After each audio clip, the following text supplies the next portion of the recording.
자, 그렇다면 이렇게 정류된 회로를 어떻게 이용을 하느냐?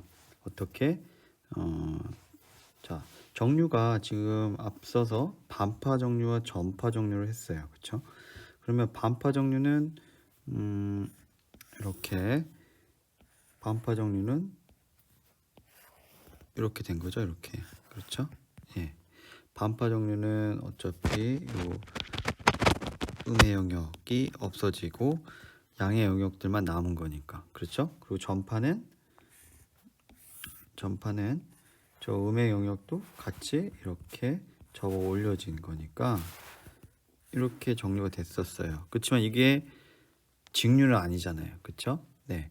그렇다면 이걸 어떻게 조금 더 직류에 가깝게 바꿀 수 있을까? 자, 우리 커패시터를 이용하면 됩니다. 그 방법은 커패시터였어요. 자, 커패시터를 어떻게 이용하느냐? 자, 일단 지금 여기 왼쪽 그림에 다이오드를 하나를 이용한 반파 정류 회로가 있습니다. 예, 자 보세요. 그러면 지금 입력이 이렇게 올라갈 때, 그렇죠? 그러면 다이오드는 당연히 온이 되겠죠. 0.7V 이상 되는 시점부터, 그렇죠?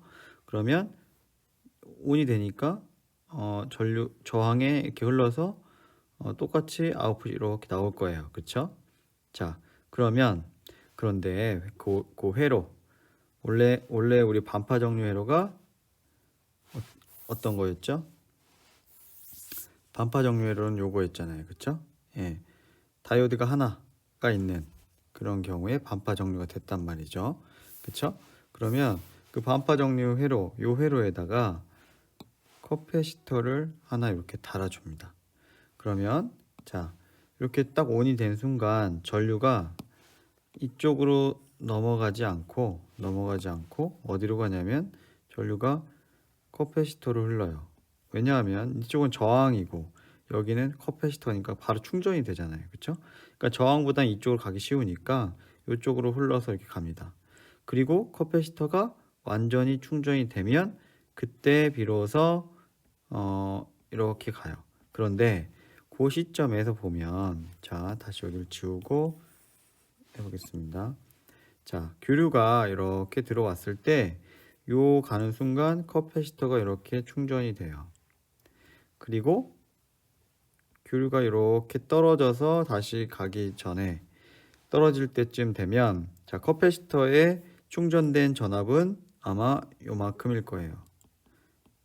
그렇죠? 네, 커패시터 용량만큼 대부분 꽉 찰 테니까 이렇게 되고 그런 다음에 얘가 떨어지면 커패시터 전압보다 떨어지면 커패시터에서 방전이 일어나게 됩니다.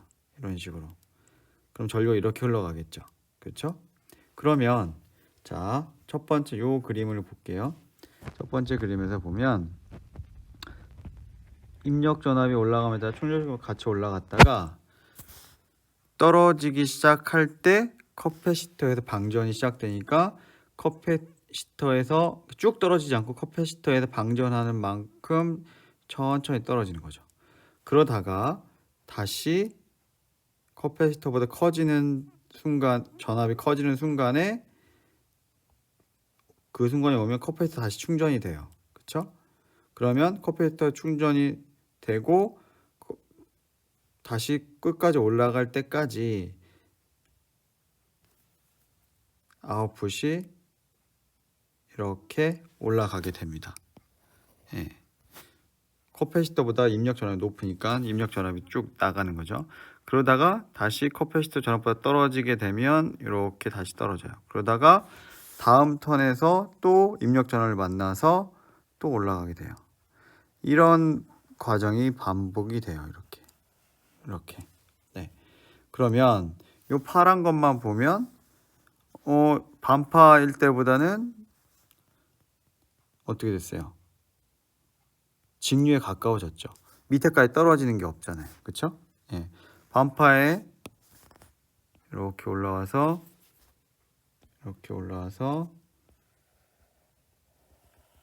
이렇게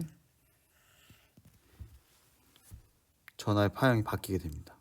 그때 우리 요렇게 왔다 출렁출렁거리는 것을 우리가 리플이라고 해요. 네, 전압 리플. 자, 그러면 만약에 전파에서 이런 커패시터를 쓴다면 그 떨어지는 걸 막아준다면 더 직류 같아지겠죠. 그쵸?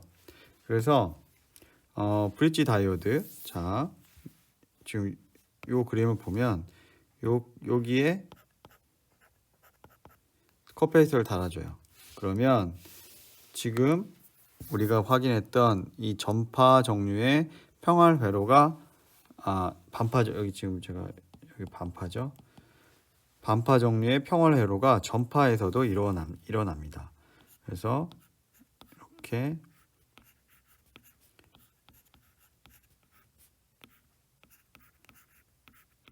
해서 이거가 이렇게 하면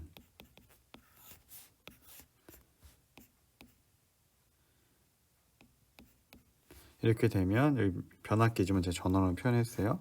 이렇게 되면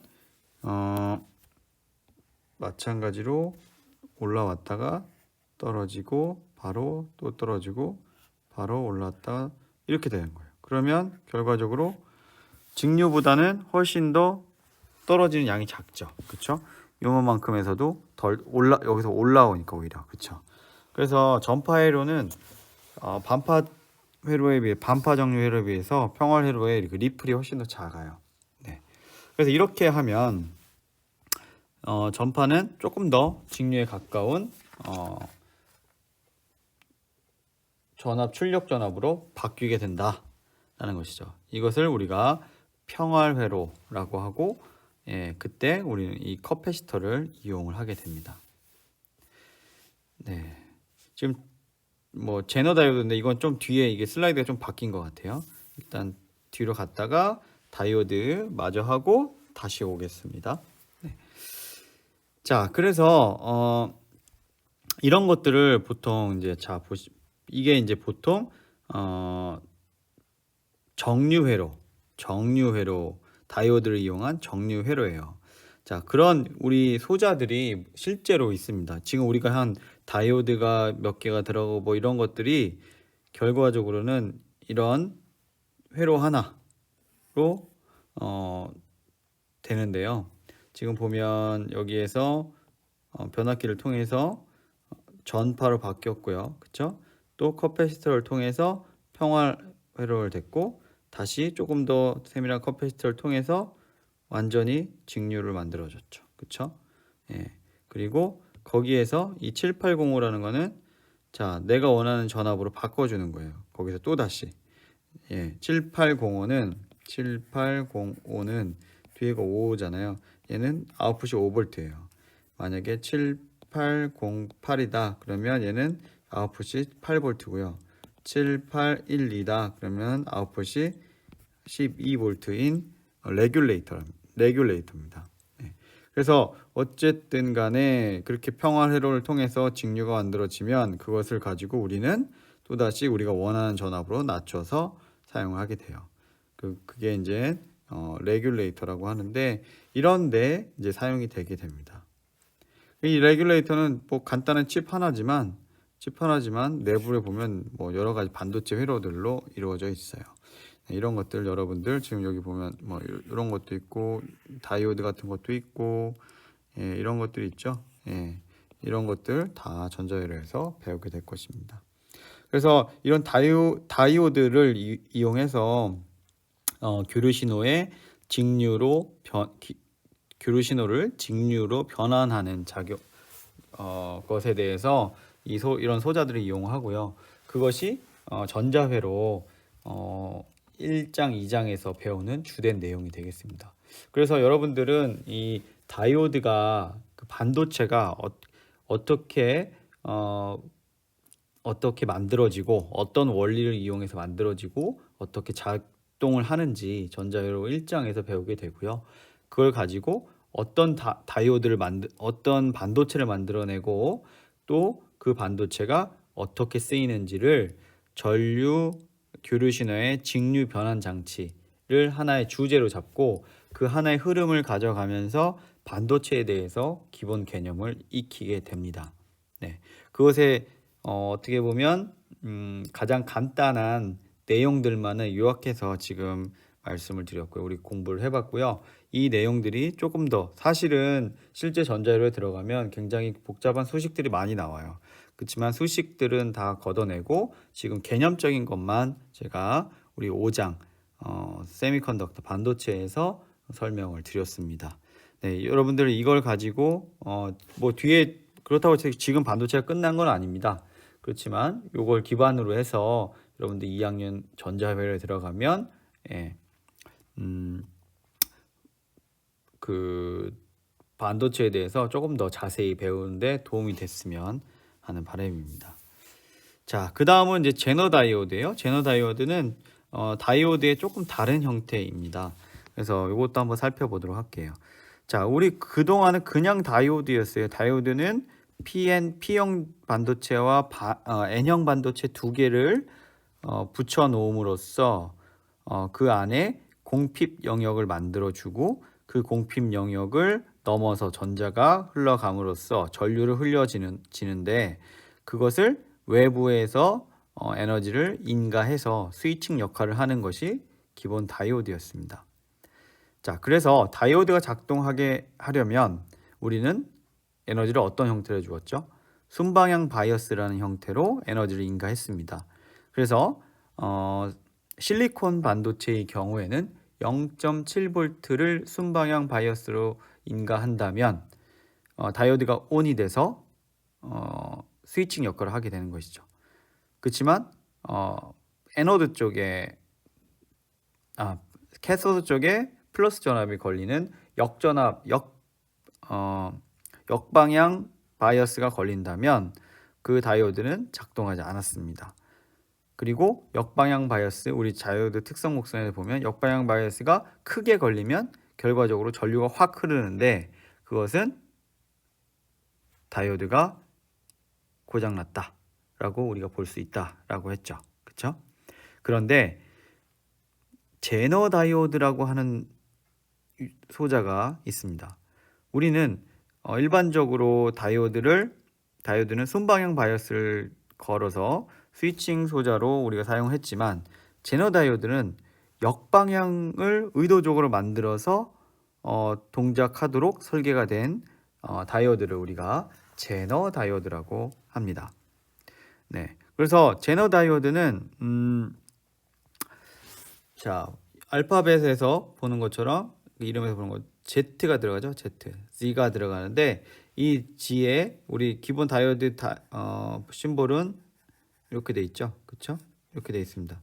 근데 제너 다이오드는 Z가 있으니까 Z를 연상하는 모양을 여기다 그려줘요. 그래서 똑같이 뭐 이렇게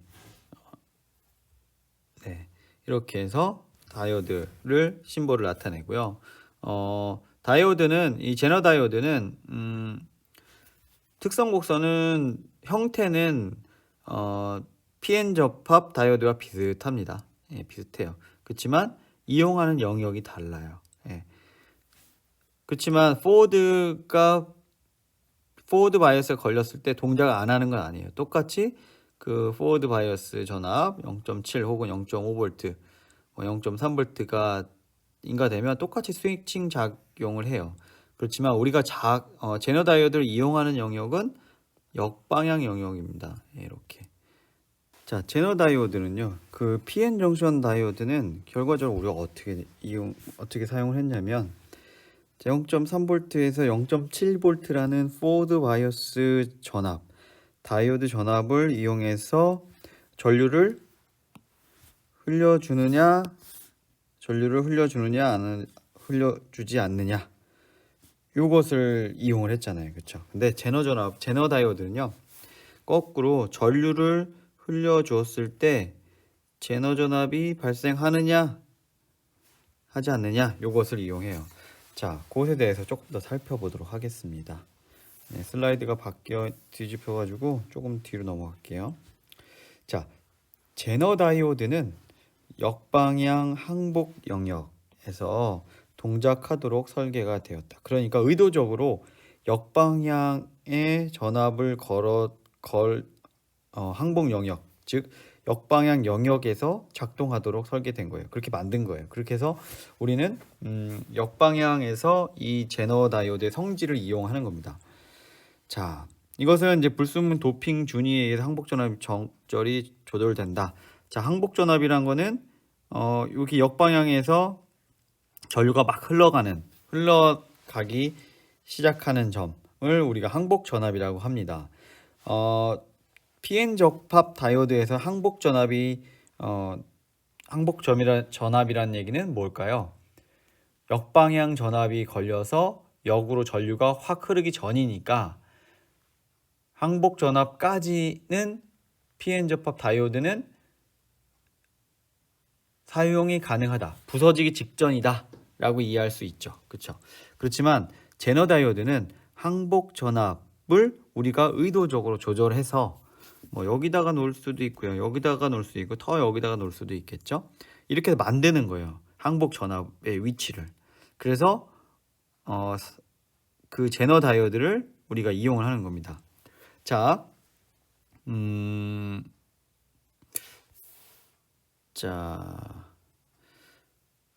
슬라이드가 조금 내용이 같은 그림이 다시 나오긴 하는데요. 자, 보시면 제너 다이오드는 잠깐만요. 다른 슬라이드가 있을까요? 제너 다이오드는 자, 여기서 그려야겠습니다. 자,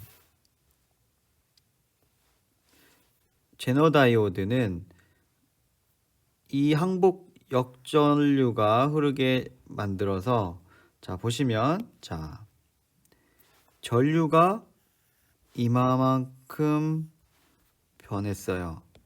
델타 I가 변했는데 자, 제너 전압 그 전압은 요만큼밖에 안 변했죠. 그쵸? 예. 제너 다이오드는 이 성질을 이용하는 겁니다. 즉 전류가 어느 정도로 변해도 거기에서 걸리는 전압은 그 변화가 굉장히 작다라는 것이죠. 그렇죠? 네. 그래서 지금 제가 여기서 의도적으로 제너 전압을 여기다 만들어 놓고 여기다 만들어 놓고 여기다 만들 수 있다. 그러니까 어떤 다이오드 1번 제너 다이오드는 여기, 2번 다이오드는 여기, 3번 다이오드는 여기 뭐 이런 식으로 만들 수 있다라는 거예요. 도핑 준위를 조절해서. 그런데 이런 이야기는 뭐냐면 자, 여기 흐르는 전류가 이렇게 변해도 얘는 굉장히 조금 변한다는 얘기예요. 그렇죠?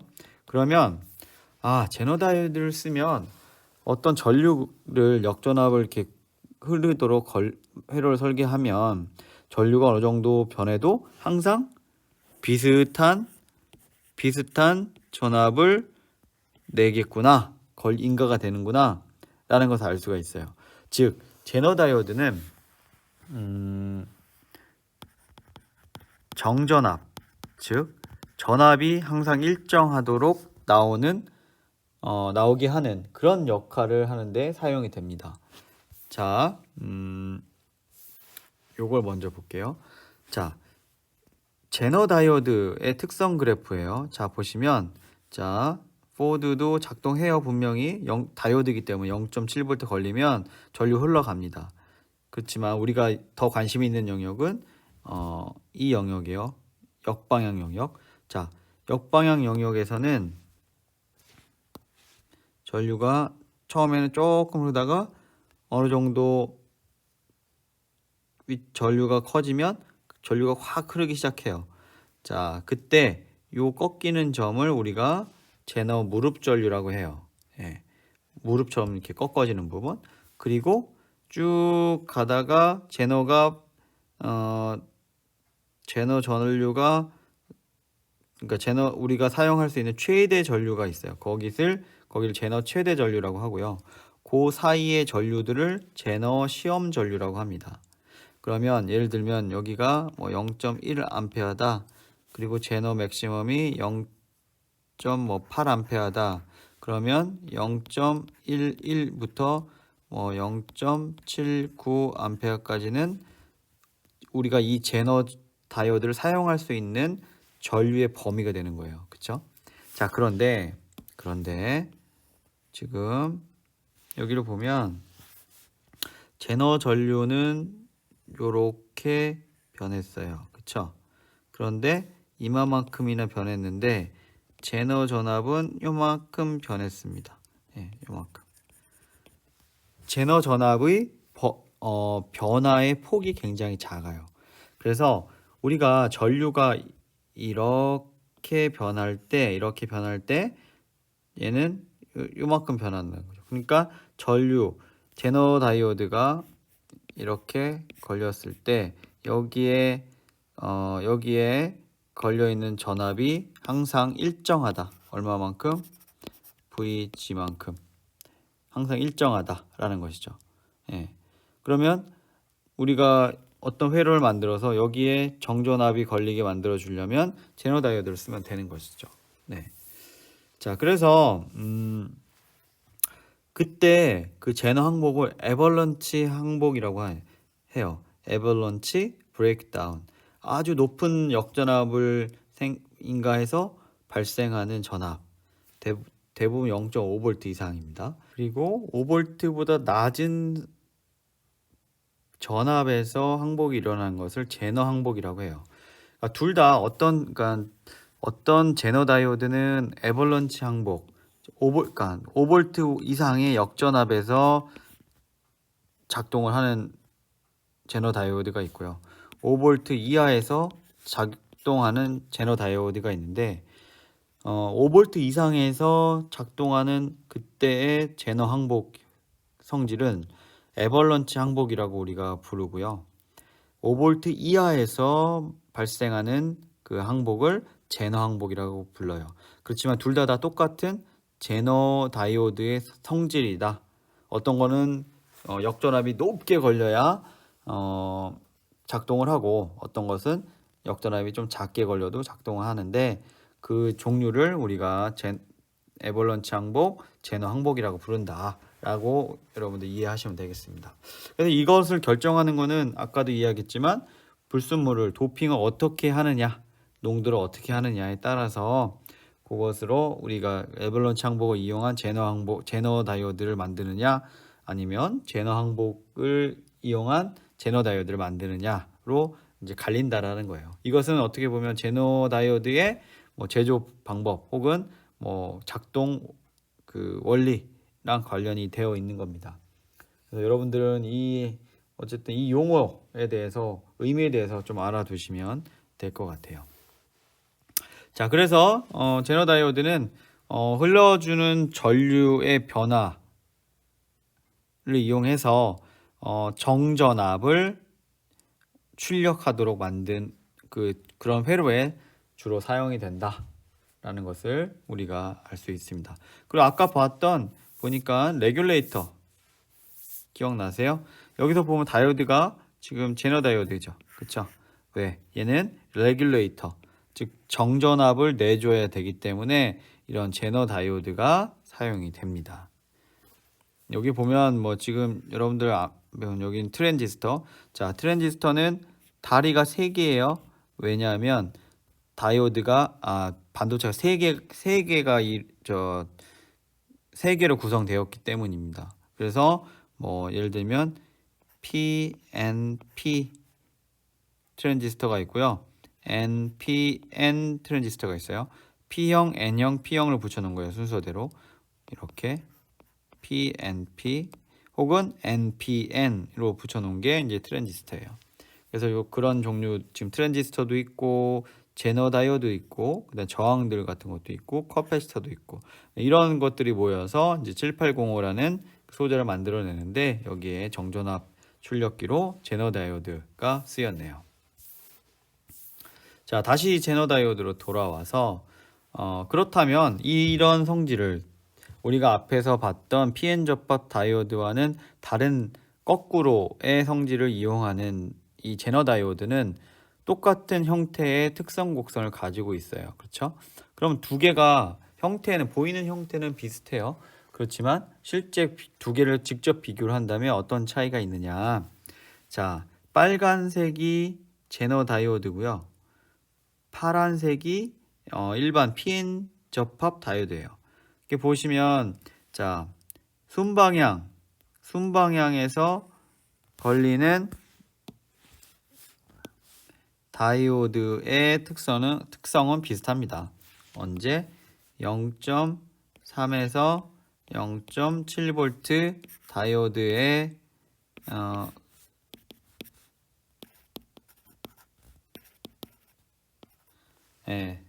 바이어스가 걸렸을 때 작동한다는 것이죠. 이거는 순방향이에요. 순방향.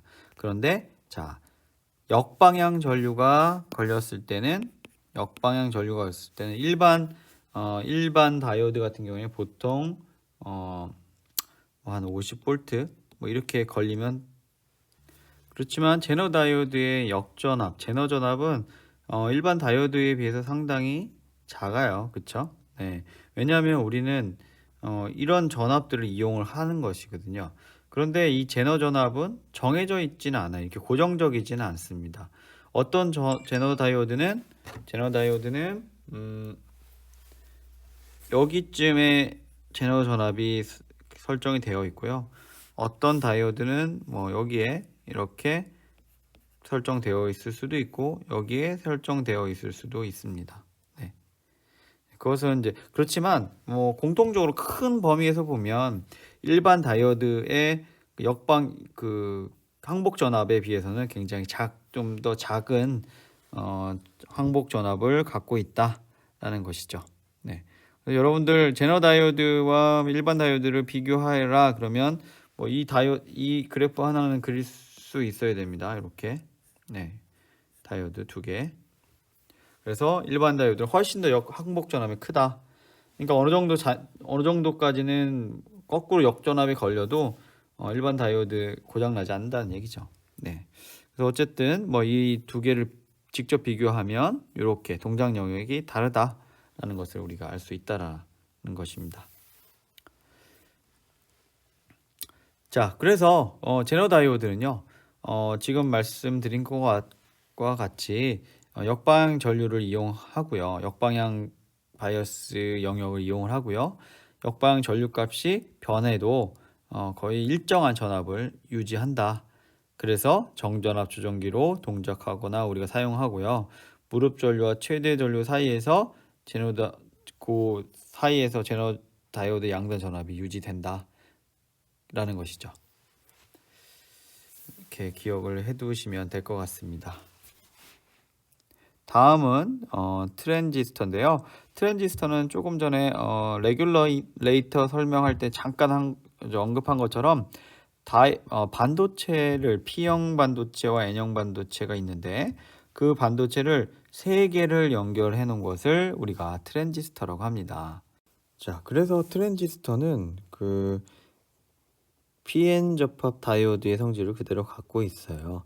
그래서 전류를 한쪽 방향으로만 흘리는 반도체 부품, 그리고 실리콘이나 게르마늄으로 만들어질 수 있고요. 정류 소자나 스위칭 소자로 사용합니다. 그렇지만 가장 큰 트랜지스터의 기능은 증폭이에요. 네. 전류를 증폭하거나 전압을 증폭해 줄 수 있어요.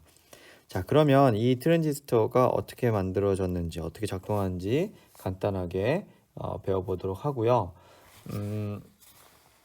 트랜지스터를 이용한 증폭기, 스위치로서의 기능, 뭐 이런 것들은 내용이 아주 많습니다. 그래서 그런 내용들은 전자회로에 가서 본격적으로 배울 거고요. 메카트로닉스 개론에서는 이 트랜지스터가 어떤 원리로 작동하는지 정도에 대해, 그리고 어떤 형태의 어떤 종류의 트랜지스터가 있는지에 대해서만 언급하고 간단히 언급을 하도록 하겠습니다. 네, 그래서 트랜지스터는요, 주로 두 가지 종류가 있어요. 두 가지. 하나는 N형 반도체와 P형 반도체를 NPN 형태로 붙여놓은 거가 있고요. 또 한 가지는 반대로 PNP, N형 두 개와 P형 하나, 혹은 P형 두 개와 N형 하나를 붙여서 만든 반도체가 두 가지 종류가 있습니다. 그래서 실제 그 만드는 방법은 이렇게 만들어지는데요. 이것은 뭐 우리가 상식적으로 이제 조금만 알고 있으면 될 것 같고요. 우리가 가장 많이 사용하는 그림은 이렇게 N형 반도체와 P형 반도체, 그리고 N형 반도체를 붙인 형태를 NPN 형태의 트랜지스터라고 하고요. 반대로 P형, N형, P형, N형, P형으로 구성을 해놓은 것을 PNP 트랜지스터라고 해요. 자, 그때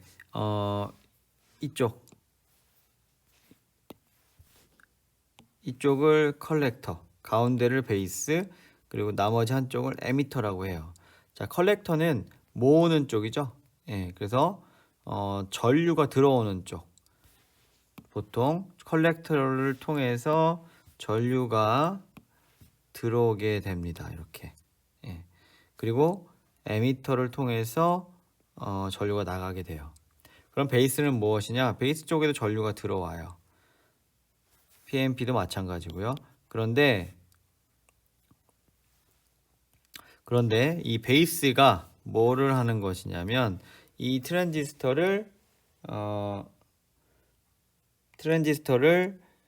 작동을 시키는 스위치 역할을 해줘요. 예. 베이스 전압에 베이스 전류가 흘러가면 트랜지스터가 ON이 돼서 전류가 이렇게 흘러가요. 그리고 PNP의 경우에는 PNP는 NPN이랑 조금 다른데요. PNP는 그 컬렉터와 NPN 같은 경우에는 컬렉터에서 들어와서 NPN으로 나가지만 PNP의 경우에는 에미터에서 들어와서 컬렉터와 베이스로 나가게 돼요. 그것이 이제 PNP와 NPN 트랜지스터의 차이점인데요. 우리 전자율에서는 주로 NPN 형태의 트랜지스터 형태로 아마 이론 전개가 될 것입니다. 그래서 보시면 이렇게 가운데 있는 녀석을 P가 됐던 N이 됐던 베이스라고 하고요. 그 다음에 양쪽을 전류가 들어온 쪽 NPN에서는 전류가 들어온 쪽을 컬렉터, 나가는 쪽을 에미터라고 한다. 그리고 PNP에서는 가운데 있는 것은 똑같이 베이스지만 들어온 쪽이 에미터고 나가는 쪽이 컬렉터다. 그리고 기호로는 자 NPN 같은 경우에는 이렇게 나타냅니다. 이렇게. 그리고 PNP 같은 경우에는 이렇게 나타나는데 화살표가 안쪽으로 들어와 있어요. 예. 그것이 이제 조금 두 개의 차이다 라는 것이죠. 이렇게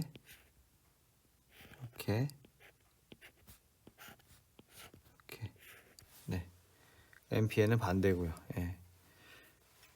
그래서 이 트랜지스터는 정류 소자 혹은 스위칭 소자 그리고 혹은 증폭기로 사용이 된다라는 것을 여러분들이 알고 있으면 되고요.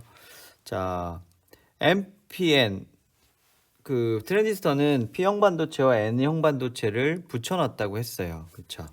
그래서 그러면 여기가 N형이고 여기 P형이고 여기 N형이잖아요. 그렇죠?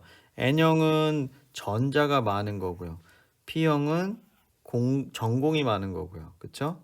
그러면 두 개를 붙여 놓으면 똑같이 이렇게 공핍 영역이 생길 거예요. 그렇죠? 그런데 베이스 여기에다가 플러스 에미터에다 마이너스에서 0.7V를 걸어주면 지금 요것만 보면 PN 접합 다이오드잖아요. 그쵸? 그러면 어떻게 돼요? 다이오드 ON이 되죠. 그럼 전류가 흘러가잖아요. 그러면 전류가 이렇게 흘러가요. 그쵸? 그러면 자 여기 흘러가는데 여기에 전압이 걸려져 있다면 어떻게 될까요? 걸려져 있다면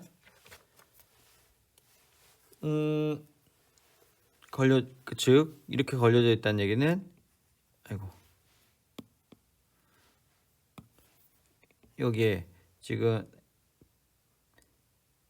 이렇게 걸려져 있으면 이렇게 걸려져 있으면 전류가 지금 여기에 플러스가 걸려 있으면 여기 플러스 걸려 있으면 여기에 그 MP N형에서 P형으로 넘어왔던 전자가 지금 여기에 플러스가 쭉 크게 걸려 있잖아요. 그러니까 얘가 일로 안 흐르고 이쪽으로 쫙 흘러버려요. 전자가 이동한다는 얘기죠. 그러면 전자가 이쪽으로 이동하면 전류는 위에서 아래로 흐르는 거잖아요. 그쵸? 그래서 지금 이런 형태로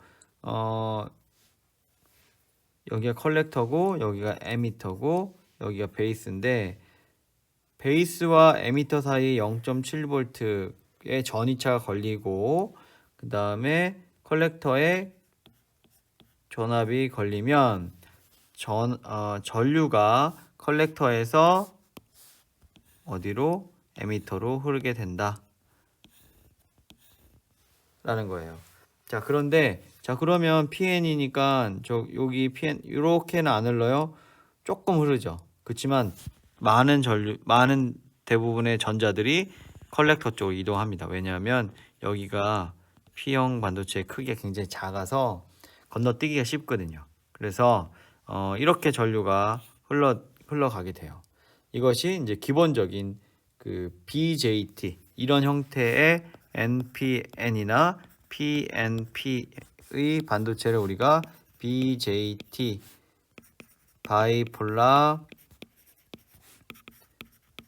정션 트랜지스터라고 부릅니다. 앞에서 BJT 따서 그래서 NP형 같은 경우는 이렇게 되고요. PNP는 반대로 흘러요. 그래서 아마 전자회로에서는 주로 NPN 형태의 트랜지스터에 대해 특성에 대해서 배우게 될 거예요.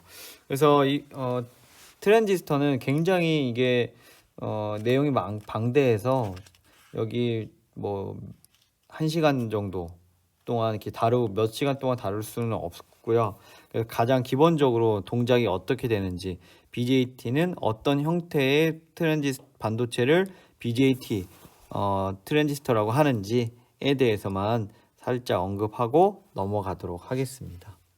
자, 그러면 이런 것 중에 반도체에 유효한 것 중에 또 우리가 많이 쓰는 게 LED가 있어요. LED는 여러분들 많이 들어봤죠. LED는 라이트 에미팅 트랜지스터를 다이오드네요. 다이오드를 LED라고 해요. 즉 뭐냐면 다이오드 PN 접합 다이오드인데 빛을 내는 다이오드예요. 그래서 자, 대부분의 LED가 다 이렇게 생겼죠. 그쵸? 여기 보면 한 극은 이렇게 생겼고요. 한 극은 일자로 쭉 내려와 있어요. 그러면 여러분들 다리가 하나는 길고 하나는 짧을 텐데 다리가 이렇게 일자로 내려온 거는 플러스고요. 이렇게 마이너스처럼 이렇게 되고 이렇게 연결된 거는 마이너스예요. 캐서드. 그래서 지금 LED는 보통 이렇게 표현을 합니다. 기호로는. 자, 그리고 이것을 사용한 것 중에 옵토 아이솔레이터라고 있어요.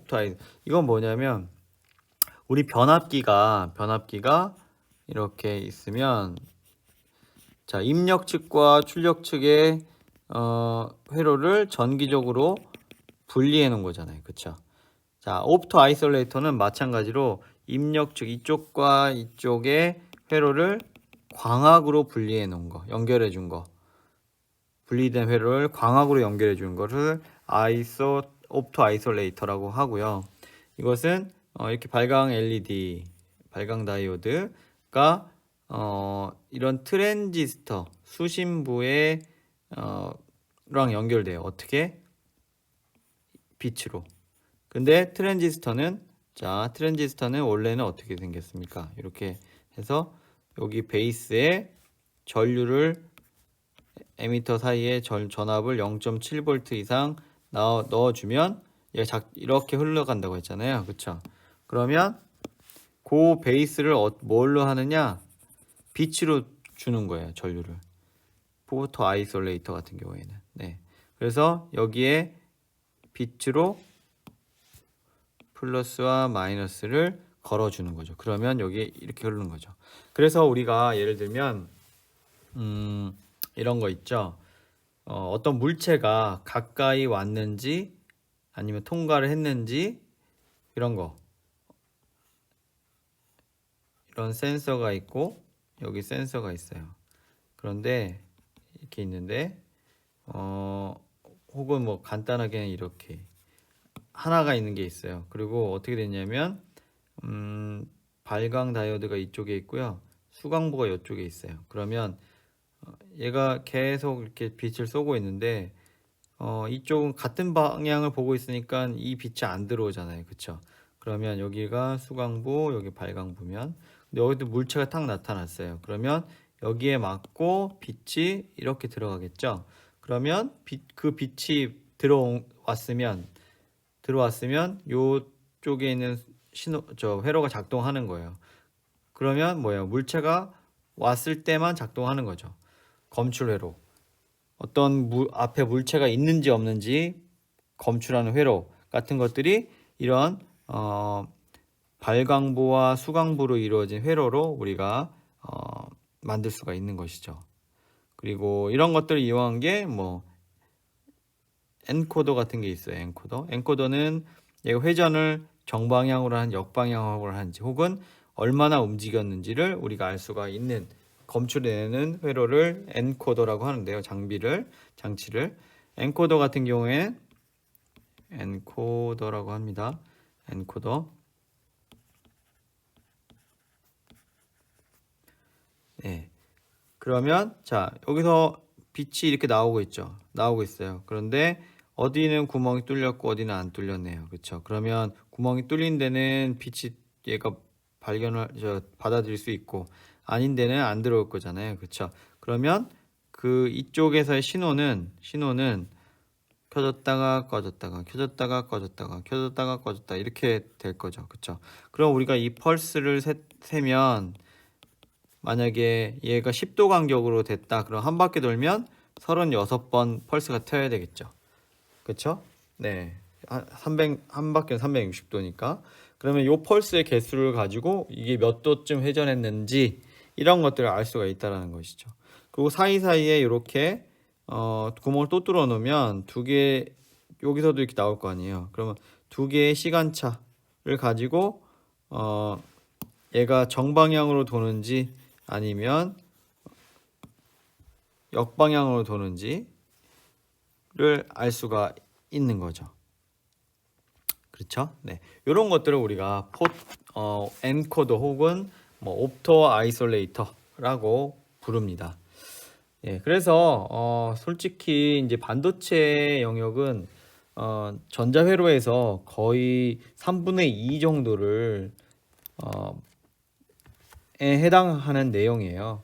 그래서 여러분들 지금 4장부터 해서 전자회로 혹은 회로 이론, 회로에 관련된 내용들을 좀 다루고 있는데 일단 기본적으로 여러분들이 중요하게 반드시 알아야 될 것은 앞에서 4장에서 배웠던 회로 분석법은 반드시 알고 있어야 됩니다.